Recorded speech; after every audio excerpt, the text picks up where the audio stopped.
Hello, my name's Ricky. I am the Watcher, and I got a comic for you today. I must say it's a little bit of a letdown because very exciting cover art here. You got Iron Man going up against Marauder. You're wondering what's going to happen? Well, we'll just have to get in there and find out. Now, I couldn't really think of very many trigger warnings for this episode, with it being a comic marketed towards children, and with it being Iron Man. They seem to clean it up a bit every time they have another hero in there, especially anything Iron Man's in. Can't ruin his brand. The only trigger warning I can think of is they continue a bit of that relationship drama with Wrench from the last one. And yeah, you see him get cucked again. That's just going to become a running thing in there, I guess. But other than that, there's nothing really too bad in this issue. Now, if you do click off of this one, I'd like to invite you back next week for the next book I'm going to do, Hellboy. It's the 5th installment in the Wild Hunt. I'm really excited to do it. And if it's like all the other ones so far, it's going to be great. I've been going back rewatching those videos, and man, I want to see how the story goes. I slept on this one too long. But I don't want to ruin it too much, so let's just get to it right now, and then you can see after. Okay, welcome to the main segment. So starting off this week, we have very exciting art. We have the main members of Team America all crowded around a disassembled motorcycle like they want to beat the crap out of it. And a lot of motorcycle owners like myself, I'm sure you can relate to that. Sometimes you fix stuff, something else breaks. It can be frustrating. Now, and of course you have Iron Man and Marauder facing down, so you're going to expect some big action. This one is Team America, Choices. Guest starring the ever-invincible Iron Man. It's got that Commie Free sticker there. Oh, it's kind of funny they put Marauder's face here, not Iron Man. Because, they'd always put whoever they thought was going to get the most people to buy the comic. Because sometimes that's all you would see. So it seems like they would have put Iron Man there. On the back, you have this Lego kid again. He's like, yeah, some Legos. Again, Lego, your ads suck.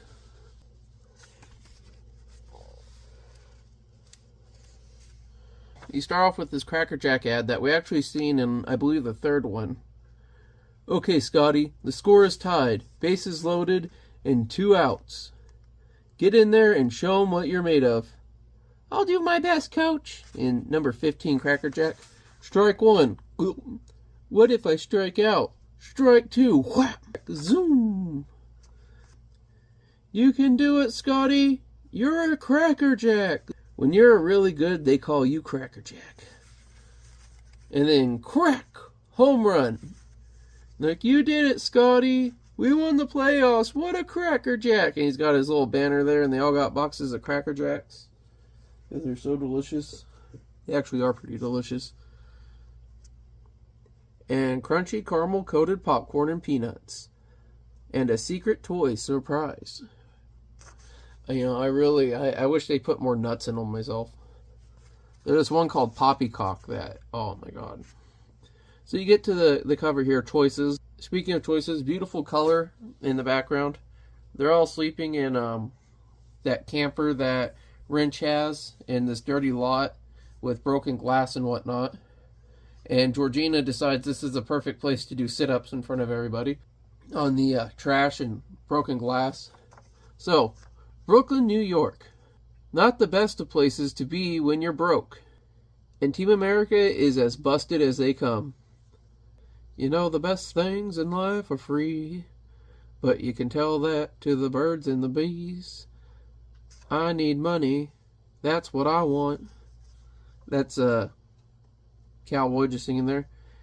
And Wrench is like, Cowboy, if you've got to sing, could you at least accompany yourself with your guitar?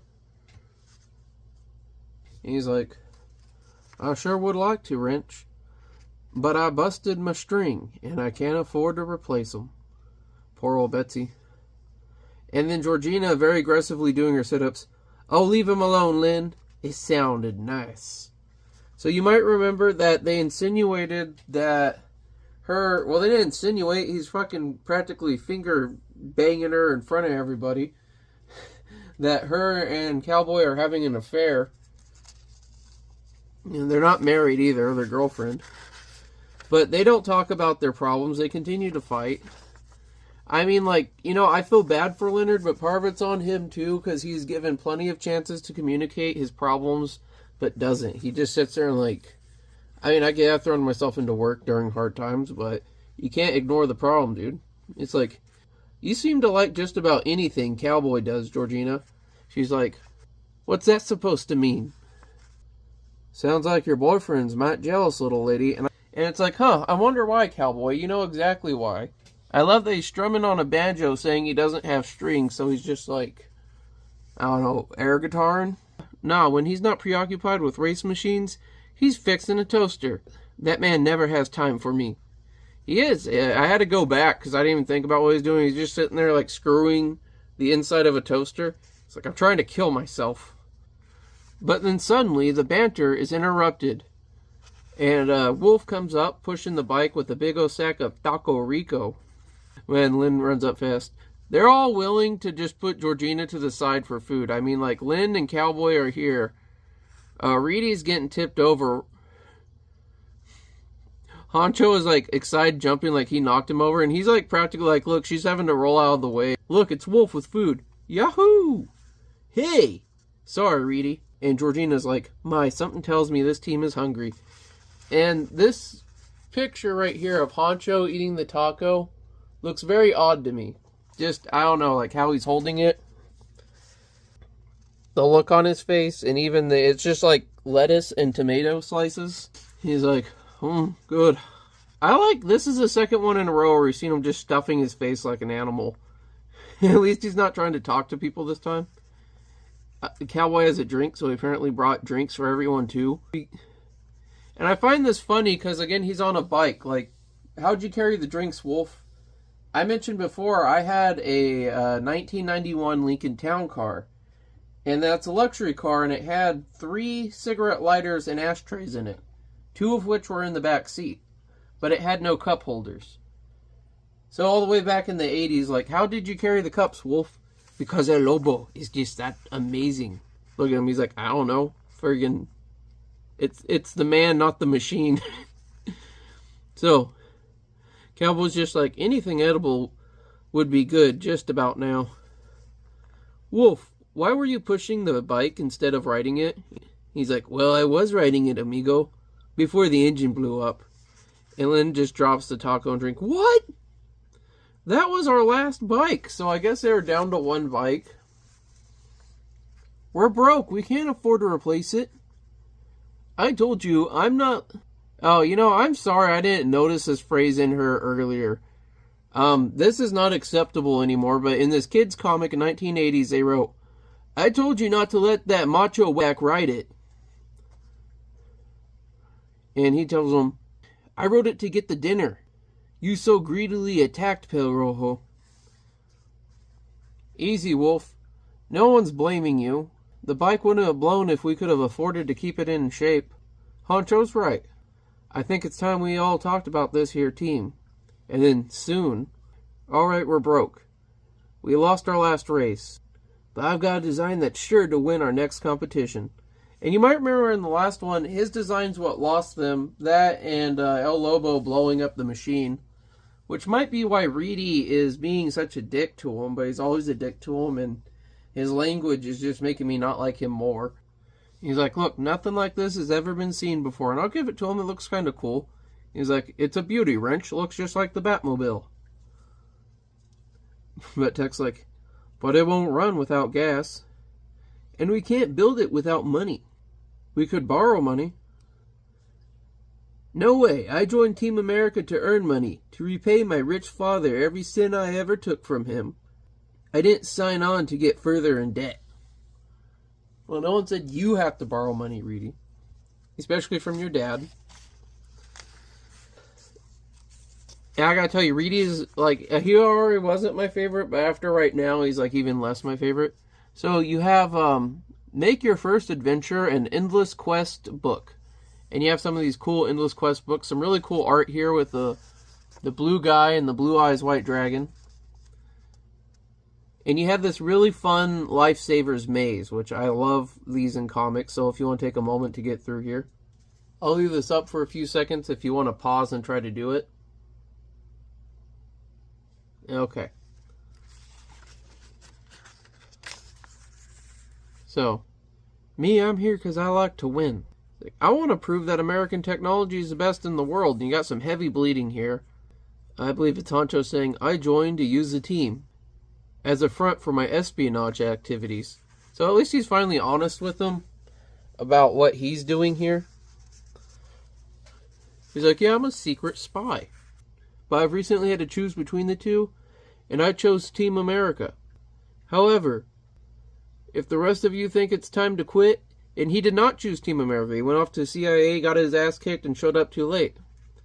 He just sat around drinking in a titty bar for like 3 days. Georgina cuts in. Say something, Wolf. Tell them why you want to be part of Team America. And he's all silent and moody. And it's like, the man called El Lobo, the wolf, says nothing. Georgina stands up.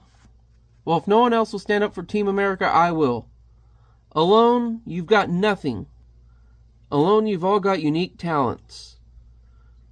But working together as a team, you all achieve something special. Support, companionship. For Wolf, a family. She's all pointing at him like, you need a family, Wolf. And he's like, hey, I didn't say nothing.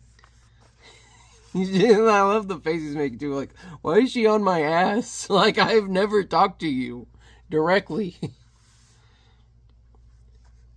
Team America is the best thing that has ever happened to any of you. And you know it. Are you going to give up now? Just because you lost one race? Just because you're broke? And she sits back down angrily. Well, if you are, I'm giving up on you. And Wrench and Tex are both like, which one of us are you talking to? And she's like, you heard me. Honcho cuts in. I guess we've all got something to do. He's like, right, team? Then it cuts to Marauder, like, looking over this overpass at him. Later, as night falls on the Brooklyn-Queens Expressway, a figure darker than the night shadows watches from behind the guardrail. Oh, you can see light beams there, so I guess it's night. Really good use of coloring there. Again, I love when they have those deep purples. He is called Marauder, and he is as enigmatic as the dark shadows from which he springs. Silently, he races the wind. And somehow, like they've done this before, somehow, like, look, it's like, but he can do that silently. And his brooding thoughts, it's like Black Noir. Well, it's like Black Noir in the first half before he gets killed and replaced by that other guy. He's just, like, staring. He must keep Team America intact. But how? By popping a willy. How? How? As he drives off. And I love this sunset city here. Very beautiful panel.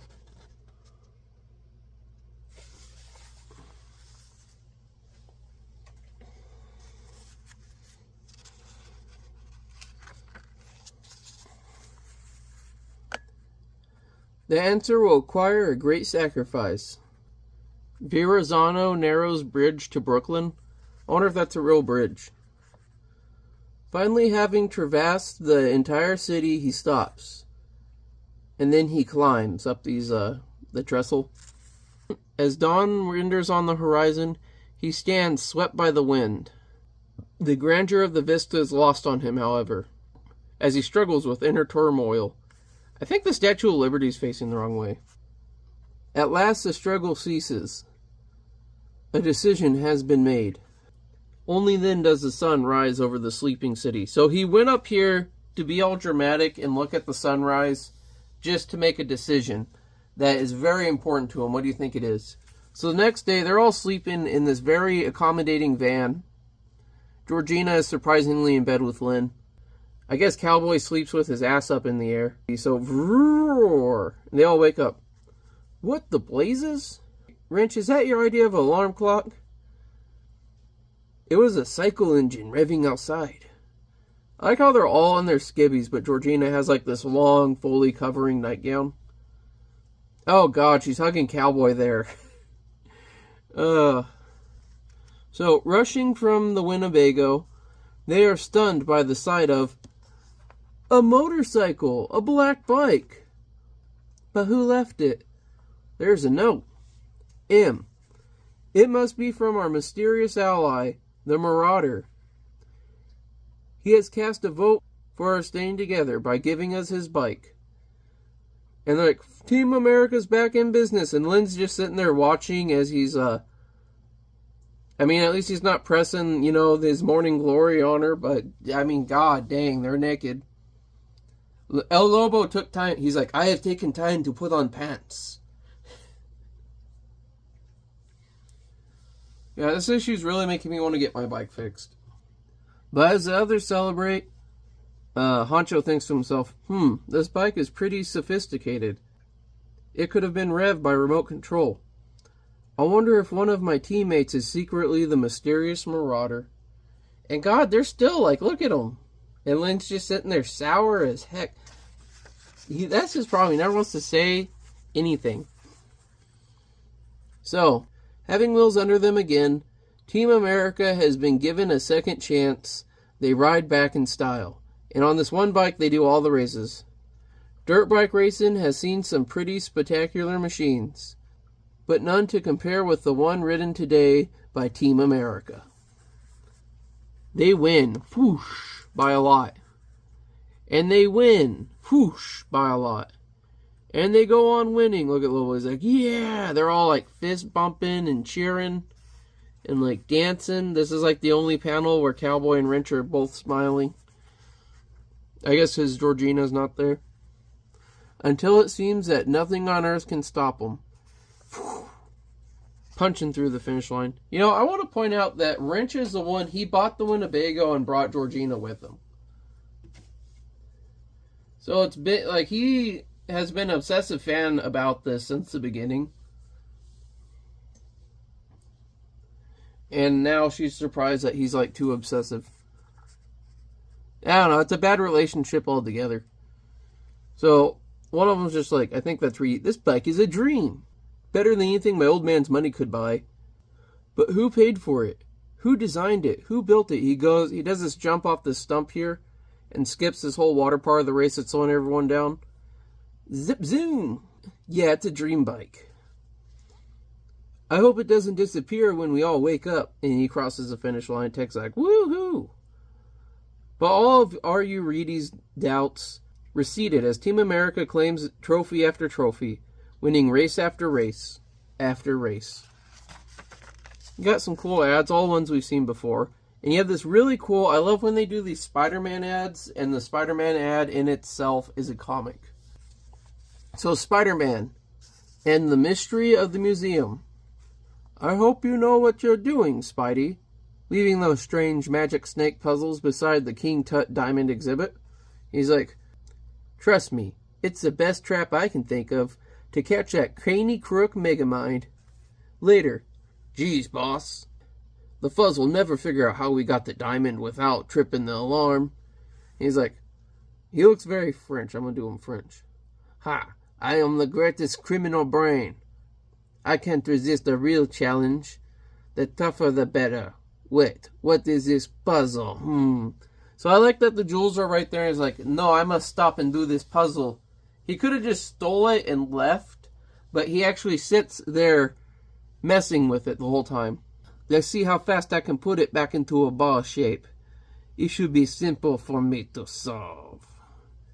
Hours later, he's like, this is habit forming. Each shape I make is more intriguing than the last.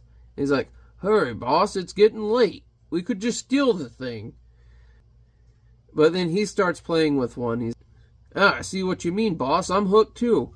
And then Spider-Man shows up hours later. I knew I'd be able to watch the game if I did that. He's like, you both have plenty of time to work it out behind bars. And they're like, Spider-Man, why? He's like, thwat, thwat. So I guess he'll give him the puzzle. I could see Spider-Man doing that. He's nice. He's like, I'll still give you the puzzle. Even the world's smartest crook was no match for the Magic Snake, the original Magic Snake puzzle. Over 23 trillion possibilities. Don't be fooled by substitutes. Magic Snake puzzle. That makes it look huge. You know, we have those today, but they're really tiny and they're in like quarter machines in the dollar store. They call it a fidget toy now. I mean, even then they're saying how addictive they were. So, not bad for an amateur. He's like uncomfortably close to his rear. He's like, I won, didn't I? We're going to see whose back is wet now, amigo. And then he makes sweet love to him. That's what they need to do already. So, we're back in the black, Wrench.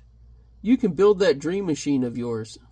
Team America's success does not go unnoticed. Neither does the Marauder's amazing motorcycle. He's like a very impressive machine, this random guy. Some weeks later, in scenic downtown Hoboken. Say, pal, is this Team America's place? It sure isn't the Baxter building, buddy. That must be the hardware Wrench ordered. Come on, I'll show you where to unload. But Wrench insists on handling even that mundane chore himself. Wrench don't like anyone playing with his mechanical stuff. He places too much faith in machines, and not enough in men. More like he places too much attention in machines and not enough on his woman. Yeah, well, it was Marauder's machine that set us back on our feet. But we do the driving, amigo. Care to join us, Honcho? I've already got a date, Freddy, with a lady named of Janet Van Dyne. Wow, not too shabby. Face front, lover. We're not exactly hamburger helper. Hamburger helper's good, though. You put some corn in there. Are you and Wrench going out tonight, Georgina? No, Honcho, we're not. And Cowboy's right there.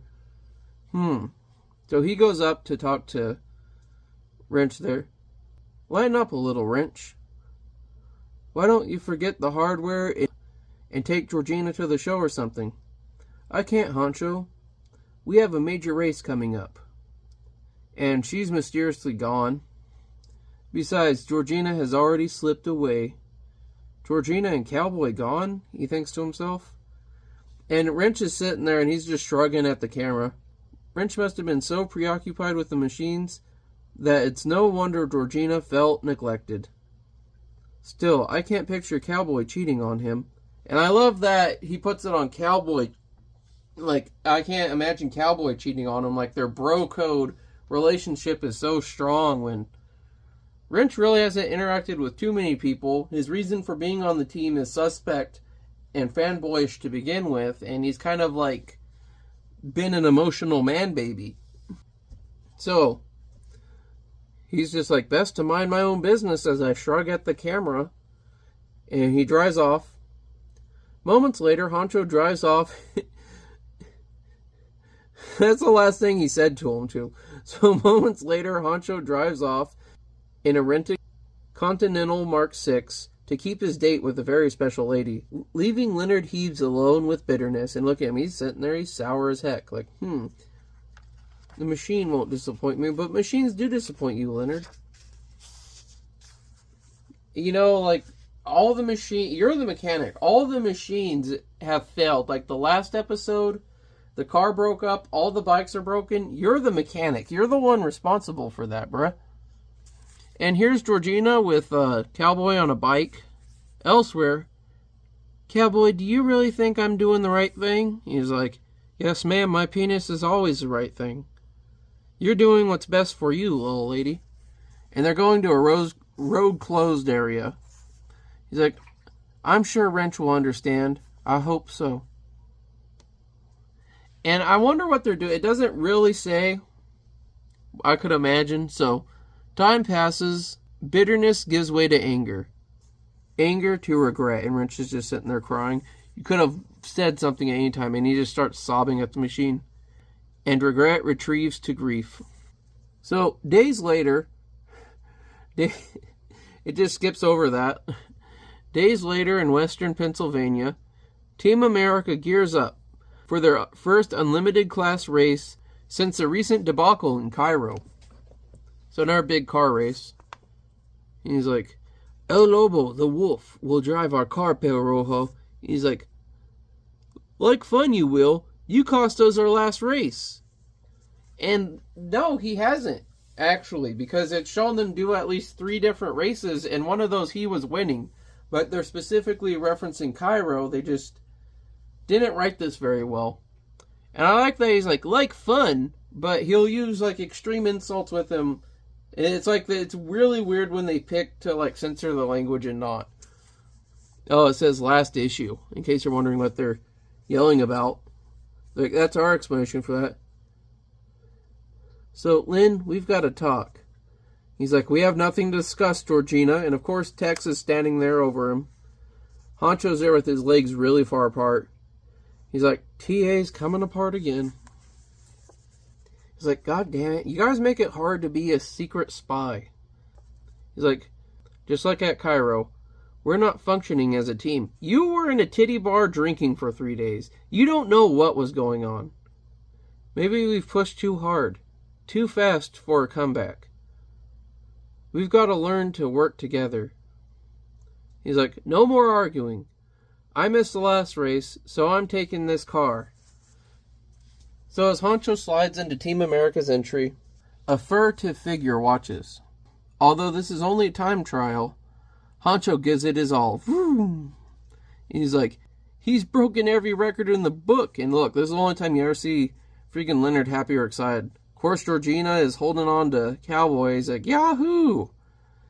I mean, everyone's happy. You see Lobo smiling. And then, boom! For Team America, the race is over, even before it has begun. So, all our money, all our effort gone for nothing. And this suit comes up, excuse me, but I couldn't help but observing your misfortune here. I represent the Stark International Racing Team. Despite your accident, I was impressed by your car. And I'd like your team to race for us. And the card says Stark International, Mudge Recruiting Office. And so you think, oh, is this finally when Iron Man's going to get involved? Because we're getting pretty far into this thing where this is actually the halfway point. Later, well, what's our answer? Depends on how well he pays. He's like, Stark will give us a good backing, a good ride. And El Lobo's just like, El Lobo will go with the group for now, but I am also standoffish and firm in my stance. So Honcho's like, look, it's not a sellout. Stark International is an American company. And Leonard cuts in, I don't care, do whatever you want. And then Georgina cuts him off. No, we're Team America, not hirelings. And this is the first time Leonard talks toward Georgina, really. Like, he stands up and angrily slams his fist on the table and yells at her. And she just sits there and takes it. And Tex is like, oh no, I'm going to have to bang her later. He's like, who made you a member? You've got no vote. And I vote that we go with Stark. So, the issue settled, Honcho places his call. Mr. Mudge, we accept. The next day on Long Island. Okay, you've all been cleared for entrance, and they drive their Winnebago through the checkpoint.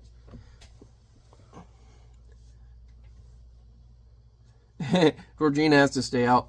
Except the long lady. She's not listed as a member of Team America. She's like, I'll clear this up, Georgina. And she's like, don't bother, Honcho. You know, in a previous episode, I think it was El Lobo said, none of us have stopped to think if a woman is Marauder, and it'd be funny if Georgina is Marauder. I don't think that's likely, though. So, she's like, I can tell and I'm not wanted, and she drives off. You're accompanying me, Mr. Heebs. And they're like, this way, gentlemen. So, arriving at the driver's training center, Wolf, Cowboy, Honcho, and R.U. Reedy are shocked to discover that there are merely 4 more drivers in a team of 72. Here you see the proper way to increase speed around the corner. And Reedy's like, yeah, you step on the gas. He's like, group acts just ain't my style, gents. El Lobo does not express his reaction to the class in words. He just sits there like, El Lobo is so bored. But in actions. And he's got one of those grip strengtheners, and he's cracking peanuts with it. Yeah, this another cool ad. Deck the halls with Marvel Comics. You have what looks like Magneto, Doc Ock, and Dr. Doom Christmas caroling. Is Spider-Man coming down the chimney? And they're one of those just fill out the coupon below ones that I hate. You destroy the comic. Look. So once again, cut these 2 panels off your comic. This special offer expires January 31st. Thank God they started doing inserts. So you have this horrible ad with this kid, and I just hate him. But it's a Nabisco ad. I mean, what do you expect? Behind the candy counter. Chew, chew. Hey, kid, what do you want? Yum. You want gum? Is that it? And he's like, yum. How about bubble yum? It says super yum. Must be new, huh? And he's like, think I'll try a piece for you. He's like, yum. Bubble yum. Bubble gum. It's super yum. Told ya.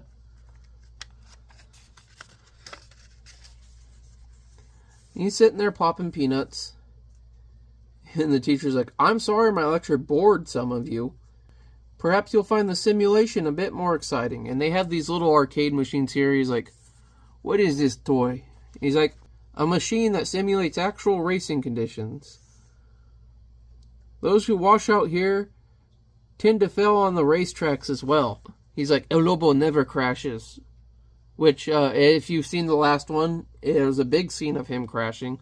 Immediately crashes. Whoosh, never crashes again. Never crashes again. He's like, 3 out of 3, washout.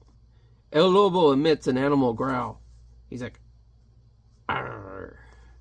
And he jumps at the instructor and everyone's trying to pull him back. And he goes for the instructor's throat because he sucks at the game. Elsewhere, we in R&D, research, and design consider ourselves to be the backbone of Team Stark. You show exceptional promise, but we'd like to focus on your talents.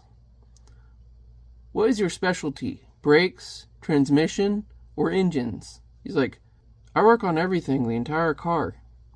He's like, impractical. One mind can't possibly do as well as many. He's like, come, let me show you. And they got this whole thing, they got this graph thing here. It's like, amazing. Yes, it is. Designed by Mr. Stark, our employer. They got more machines to run around the shop than Team America has working machines. Where will you fit in, Mr. Heebs? You must choose a specialty. He likes being by himself. He's like, can't make this brake stop faster. He's like, try making the cylinder heads ovoid instead of round. The friction increase should give you better braking. Hey, he's right, says the one girl. He's like, you're a brake man, Mr. Heebs. I knew we'd find a slot here for you. Oh, look there, on the catwalk. On the catwalk, yeah. Tony Stark, the boss in person. He's like, Mudge, is that Leonard Heeb of Team America? Yes, Mr. Stark, I recruited him. I'm surprised they accepted. From what little I've heard, Team America never struck me as joiners. They'll come along, Mr. Stark. If you say so, Mudge. I hate his name. So he goes in his office, he starts putting on his Iron Man suit. Moments later, in the seclusion of a private office, Tony Stark undergoes a startling transformation. I like the idea that it's not his office. I mean, he owns a building, but I like the idea that it's like Mudge's, and he's like, give me your office, Mudge. He's in there thinking about them as he dresses. I seem to recall hearing something about a mysterious 6th member of Team America. I wonder what's become of him. Well, he wasn't in the last race. I guess they couldn't figure out how to get him to Egypt. Having donned the armor of Iron Man, Anthony Stark soars off towards a late meeting at Avengers Mansion. And that's all you see of him for now. Meanwhile, Lynn Heeb finds a surprise awaiting him in the Stark garage. And they're taking apart Marauder's bike. He's like, Marauder's bike? What's that doing here? And it's like, I had it shipped over here, Mr. Heeb. He's like, Mudge, your technicians are dissecting it, analyzing it. Why? You have no right. And he's like, oh, but I have, Mr. Heeb. Don't tell me you haven't read the fine print of your contract. All Team America's vehicles are to become property of Stark International. So that's why you wanted us to work for you. He's like, well, someone please show the man out. And they're dragging him off. So hours later, I guess they didn't want the Winnebago. That would have been funny if they took that too, so they have nowhere to sleep in a pile. So Jordina's like, what happened to all of you? We flunked the interview, thanks to Wolf. He's like, oh, it wasn't our style anyhow. And they colored Reedy's hair the wrong color. For once, I think Mr. Macho did right. He's like, I have emotional problems. And then Leonard breaks down. Maybe, but the rest of us blew it royally. We were dumped, team. Mudge didn't want us. He wanted Marauder's bike, and he got it. He's like, what? And Reedy's like, oh no! They are stunned, outraged, and angered. But the guards inform them that Mudge had left for the day, and they can do nothing till tomorrow. So they're just going to drive off, I guess, to sleep in a lot. So Stark International, nighttime, very beautiful purple sky here. However, many hours later, a mysterious dark-clad figure realizes that the time has come for him to again take matters into his own mighty hands. I can't tell if this is a spelling mistake or what. It's Lithe. Lithe as a cat, he leaps 3 stories to the ground. Silent as a shadow, he effortlessly evades detection. They got his butt cheeks drawn there. Soundlessly, he bypasses all of the Stark International's most sophisticated security devices. The blinking light did not detect him. All but one, and Tony looks through his little eyesets. Intruder, Sector 26M. He's like, looks like I returned just in time. I wonder if this ties into any of the Avengers books. Like if he shows up and says, I was looking at Leonard Heeb. That's why I'm late. Unaware that he has been detected, Marauder presses on into the heart of Stark International's Research and Development Center. He ignores countless devices whose theft could make him rich. He didn't care about that. Minutes pass, then Tony comes crashing in as Iron Man, and you think you're going to see some sweet freaking action right now. That's as far as you go, masked man. Marauder says nothing. He wants nothing more than to continue reassembling his bike. But he will fight for his machine if necessary. And they're just sitting there, they're ready to square up on each other with their weird fighting stance. I guess they're going to leap at each other. And Tony says, wait a minute. That bike behind you doesn't belong to Stark. Well, it technically does.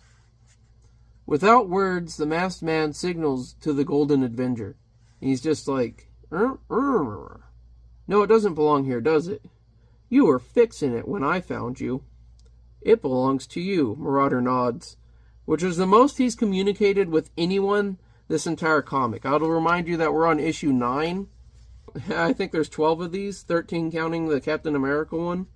So he's like, you broke in to recover your own property. Who brought it here, Mudge? That might explain his zealous recruitment of Team America. I'd heard they had a mysterious 6th member. Your presence here confirms that. And I love how it has 4 tailpipes. So, yeah, that's it. That is as much conflict as you get. In fact, that's as much Iron Man as you see. Because the next panel, like, he's going to be gone. And you have the bullpen bulletins, which I'll leave this up if you want to read it. I didn't think there was anything that good in this one. And then you have this cool ad for the Dark Crystal, which was Jim Henson's dream movie, which kind of failed. Probably because it was nightmarish in some regard. I mean, I've said before on the channel, Jim Henson was a great freaking man, though.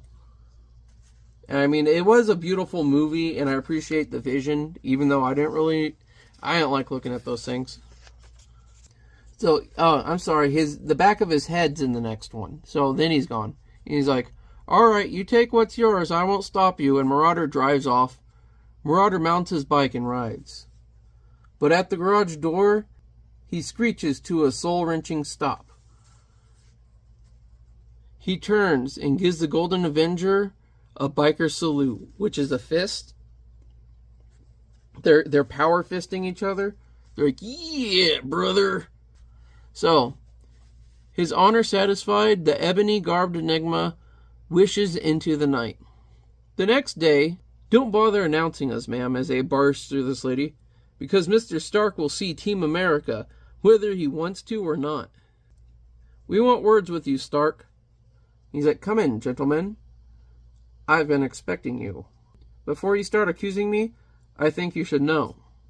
My mustache is beautiful. But no, that Mr. Mudge overstepped his authority. He shouldn't have recruited you just to seize your bike. He has been disciplined. He was a naughty little boy. And late last night, your bike was reclaimed by its original owner. Stark smiles. And Georgina's like, you gonna buy that shit? You mean Marauder came back for his bike? He's like, that's what the man said. He's shaking Reedy's hand. Do we believe this man? He's like, I do. Somehow I don't think Tony Stark would have the need to lie. Yeah, just trust him because he's rich. Well, I guess that's it. I believe they don't know he's Iron Man. I believe that, like, in this timeline and at this point, like, it's still the whole thing that Iron Man is Tony's bodyguard. Well, I guess that's it. Sorry we barged in, Mr. Stark. We'll go now. And he's like, not so fast. And he gives him some checks. I'm in the habit of paying my employees for the work they do. Here are checks to cover your transportation and yesterday's wages. It's $100,000. In addition, I've reimbursed Mr. Heeb for an idea he casually tossed in the lap of my mechanics, and I'll see he retains the patents. He didn't design it, though. He just had an idea. Mr. Stark, if Team America ever decides to work for anyone, it'll be you. So Leonard got a $100,000 check. I wonder how much the air check's for. But, I don't know. This really makes me wonder, like, I can't remember, like, I don't remember if one of these guys is Captain America with amnesia or what. But that's going to be funny later if, like, it's Honcho. And Tony's not, like, telling him, you're Captain America. Like, what if he was at the Avenger meeting and they're like, dude, where's Captain America? So shortly, they're all happy in the Winnebago. Leonard looks kind of mad at Cowboy looking down Georgina's top. We have enough money to bankroll our next race. Yahoo! We're back on the road again. Team A. And we'll ride the road together as Team America. Join us next month. And then you turn the page, and it's more comic book invitations. Remember one of those cutout things? I mean, that would just completely ruin the last panel. This really cool ad for a game. Bring home the game that's way ahead of the pack. Amidar. It's got pigs, a paint roller with arms, a tiki man, and a gorilla. So I'll look that up and put some gameplay on screen. Tired of seeing dots before your eyes? Ready for a video game with some personality? Then make a move to the wacky world of Amidar. First, you're a gorilla trying to draw boxes inside a maze. It's not easy, though, because you're being chased by savage sentries every step of the way, just like an arcade game. Now you're a paint roller, trying to paint squares while being pursued by persistent pigs. No one ever said it was going to be easy. Amidar, one of a kind in a dot-eat-dot world. Well, they're tired of seeing dots. And what's funny is they make it sound like the two levels are reskins of each other. And it says, just like the arcade at the time, the arcade games had much better games. And when there were games that were on the home system or the arcade version usually ran better, had more colors on it, was bigger, had better responses. And of course it ends with the Lego ad. So, I mean, for me, this has been a very goofy issue of Team America. There's not too much to say about this one, so let's get to the final thoughts. And I'll sum it up there. Well, what'd I tell you about this one? I really don't like the relationship drama. I probably brought this up before, but I'm going to say how I thought it was funny how they're like, I don't think Cowboy would cheat on him. Cowboy's not the one in the relationship with him, but still, it's like the whole bro code, bros over hoes type thing coming into play with the relationship they're supposed to have. Even though you've never seen a lot of these characters be very close with each other. In fact, you see Reedy and Wolf fighting with each other more than anything. I'm wondering if we're going to get a sad end to this, because it's falling apart for them, and as we know, the comic does not end well. If I remember right, Wrench is like the only member of Team America you see again later outside in a different comic. And they don't call him Rich, they call him Leonard. And he's just like a minor mention in some Iron Man stuff way later on. I don't know. Out of all the Team Americas, though, you know, it's not like the one with the Mayhem crew. Like, this was probably like the worst one, honestly. It's still an alright comic, but it just, like, come on. Like, you're wanting to retain readers, this isn't how you do it. Especially the Iron, like, dude, what a cock tease. This was the biggest disappointment since seeing Daredevil versus Spider-Man. This is just a collection of Spider-Man episodes. They barely fucking do anything in there. Most of them don't even have Daredevil in it. Like, seriously, he's in one panel. He's only involved because someone else in his company freaking tried scamming him. He's like, oh, well, I'm here now. They don't even fight. He flies in like he's going to, and he's like, oh, this is a misunderstanding. I'm going to let you drive off, good buddy. Just a big hot. You could have had him do a little more. You could have had him do literally anything other than be there. Iron Man was like my Captain America helmet there. He was a prop in this one. I definitely feel the quality from what I've seen out of other Marvel comics is not in the Captain America ones. I really feel like the heart, like you can see the heart dying out of these, and it's kind of sad. But that's all I got for you about Team America today. We're getting real close to the end of the series, and we should be finishing it up here soon. Then I can do an overall analysis of everything. Again, I'd like to invite you back next week for Hellboy. Oh, man, I love Hellboy. And if you've made it this far in the video, you know, thank you. I really appreciate it. Any support you can give, liking, subscribing, any of that, really makes my day, really helps the channel out. But if I'm going to leave you with anything today, and it's something I learned from today's issue, if you're going to be anyone in life, be Tony. Be the main attraction, even if you don't have to do shit to deserve the attention. Well, till next time, stay safe out there.